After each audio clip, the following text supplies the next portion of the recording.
Blindness. It starts in traffic. A man waits at a red light and suddenly goes blind. Not darkness, white, a drowning brightness that swallows everything. One by one, the city goes blind too. No cause, no cure, just contagion. They call it an epidemic, but it spreads faster than words. Fear turns into policy. The infected are herded into abandoned hospitals. Guards shout orders they can't see enforced. Food rots. The stench of waste and panic fills the halls. Humanity begins to forget it was ever civilized. The first thing they lose is shame, then empathy, then language. Without sight, people stop pretending. Violence doesn't need an audience anymore. Saramago writes in long, breathless sentences that feel like fumbling through the dark. Claustrophobic, endless. The blindness isn't punishment, it's revelation. Because once no one can see, masks fall away. The kind man steals, the holy man assaults, the innocent beg for cruelty because it's faster than waiting. Civilization was never light. It was etiquette, restraint, the illusion of being watched. Take that away, and the mind stops standing upright. By the end, only one woman can still see. But what she witnesses isn't a miracle. It's grief with eyes open. A world without vision, rebuilt on instinct and filth. The question lingers like rot. What collapses first, sight or the idea that we're worth saving? Never Let Me Go. At Hailsham, childhood feels gentle. Teachers smile. The fields are wide. The art classes matter more than grades. But something beneath that calm hums wrong. The children are told they're special. They're not told why. Years later, they learn the truth. They're clones, bred for organ donation. Bodies made to serve. Lives made to end. And every kindness they were shown was never about them. It was a test of whether the human soul could be copied. The horror in Never Let Me Go isn't gore. It's politeness. Soft voices delivering quiet despair. Ishiguro builds tragedy from restraint. The students never rebel. They don't scream. They accept. That's what hurts most. They live knowing their love, their art, their friendships, all of it will be harvested. It's a story about people who have no choice pretending that meaning will protect them. They make memories the world will never acknowledge. They hope that if they love deeply enough, someone might see them as human, but no one ever does. When they finally drive through the countryside, staring at fields of windblown trash, they imagine their lost lives scattered among the refuse. It's heartbreak disguised as calm, acceptance dressed as peace, because in a system built to consume you, even hope becomes part of the machinery. If your life was never yours, was your love still real? The cement garden. Their parents die in summer. Too hot for funerals. Too many eyes watching. The eldest boy has an idea. Bury their mother in cement in the basement. Keep the secret. Keep the family. It sounds almost reasonable. Then the house begins to stink. Walls sweat. Time warps. The outside world drifts further away. Childhood stretches into something shapeless. McEwan writes decay like memory. Slow, sticky, inevitable. Each child starts to unravel in a different direction. The youngest builds games that feel like rituals. The oldest daughter becomes caretaker, then something more. The boundaries blur, like colors running in heat. Their little civilization folds in on itself. No villains, no heroes, just entropy disguised as family. The horror isn't in what they do, it's how natural it starts to feel. How silence becomes religion. How morality withers without witnesses. The cement doesn't just seal a body, it seals them off from consequence. They live like ghosts before they die. And when the truth finally rises through the cracks, it's already too late. Childhood has fermented into something that doesn't have a name anymore. It's not a story about death. It's a story about what festers when no one looks. What happens when innocence has nowhere left to grow. The collector. He's quiet, ordinary, the kind of man who collects butterflies. Then he wins the lottery, buys a house, builds a room beneath it. White walls, locked door, no windows. That's where he keeps Miranda, the woman he's watched for months, the one he loves. He wants her to be comfortable, to like him, to understand him. He calls it love. It's not love, it's taxonomy. Fowles writes 2 prisons, one of brick, one of delusion. The captor narrates his justifications with chilling calm. The captive writes hers with growing despair. 2 diaries circling each other like moths around a flame. He doesn't hurt her, at least not at first. That's what makes it monstrous. The violence hides in patience, in routine. He feeds her, listens, promises freedom that never comes. The tragedy is that he truly believes he's kind. By the time Miranda understands, kindness is another form of control. She can't escape, because he doesn't think he's doing wrong. And that's the darkest part. Evil rarely knows its own reflection. The collector isn't about kidnapping. It's about ownership disguised as affection. The need to preserve beauty by killing its freedom. What's more terrifying? A monster who enjoys cruelty, or one who calls it love? Haunted.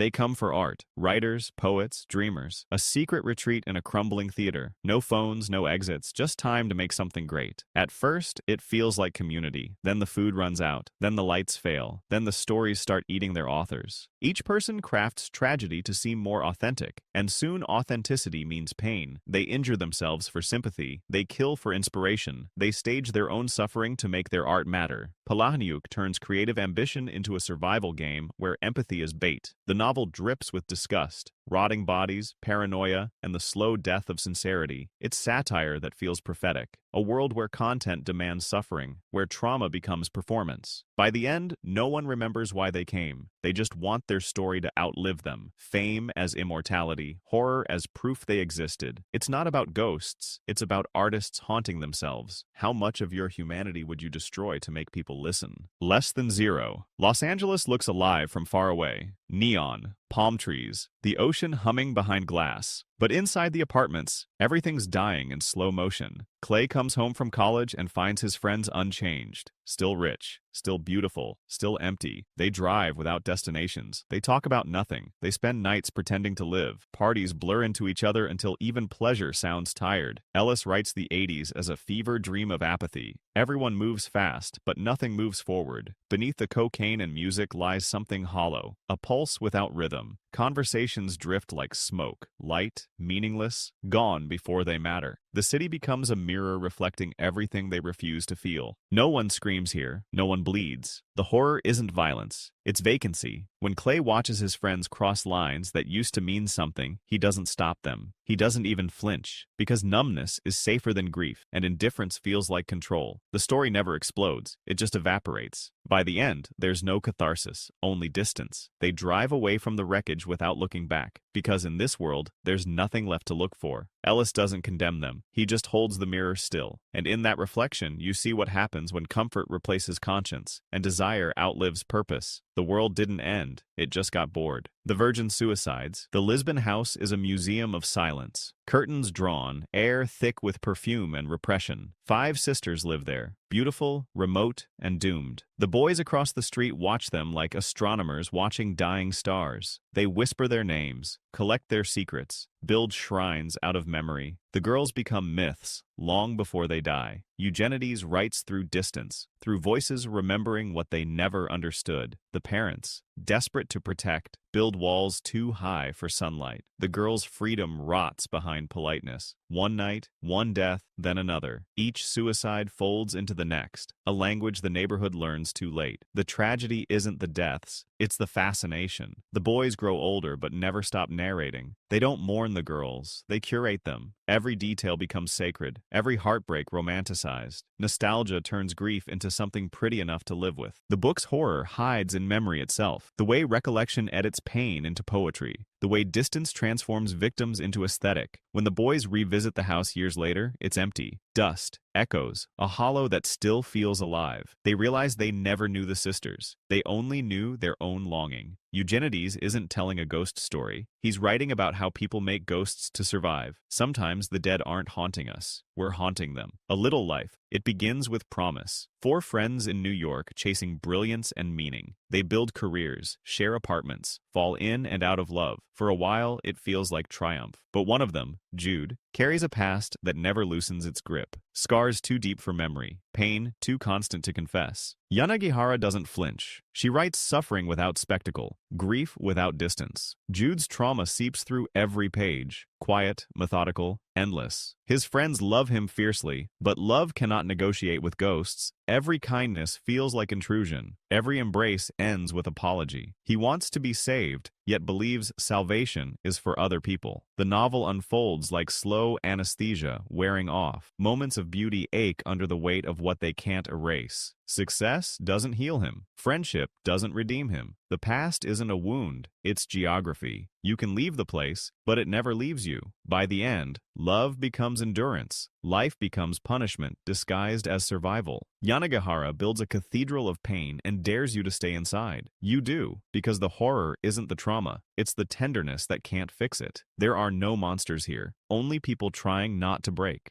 And sometimes, that's the darkest story of all. The Shining. Winter falls like a curse over the Overlook Hotel. The snow seals every door, every road, every hope of leaving. Inside, Jack Torrance tries to be good. A father, a husband, a man reborn. He believes isolation will heal him. He believes work will save him. But the hotel has been waiting for someone just like him. King writes madness as a kind of inheritance. The ghosts here don't howl or crawl. They whisper, they pour drinks, they praise his potential, they remind him who he used to be before the world made him small. Jack listens, because madness always starts as flattery. The typewriter begins to hum, words repeat like spells, and the walls start to breathe with old, remembered sins. The horror isn't the hotel, it's how much Jack wants what it offers. Power, validation, release. The ghosts only finish what addiction already began. Wendy and Danny watch the man they love dissolve into something older and colder. Every echo of laughter in the hall sounds like his voice. By the time the snow buries the hotel, the difference between possession and relapse disappears. The monster isn't summoned, it's remembered. King's brilliance lies in the tragedy. The Overlook doesn't create evil, it harvests it. The real terror isn't supernatural, it's familiar. It's what waits inside every man who believes control is the same as love. Because sometimes the ghosts don't haunt you. They answer when you call. We need to talk about Kevin.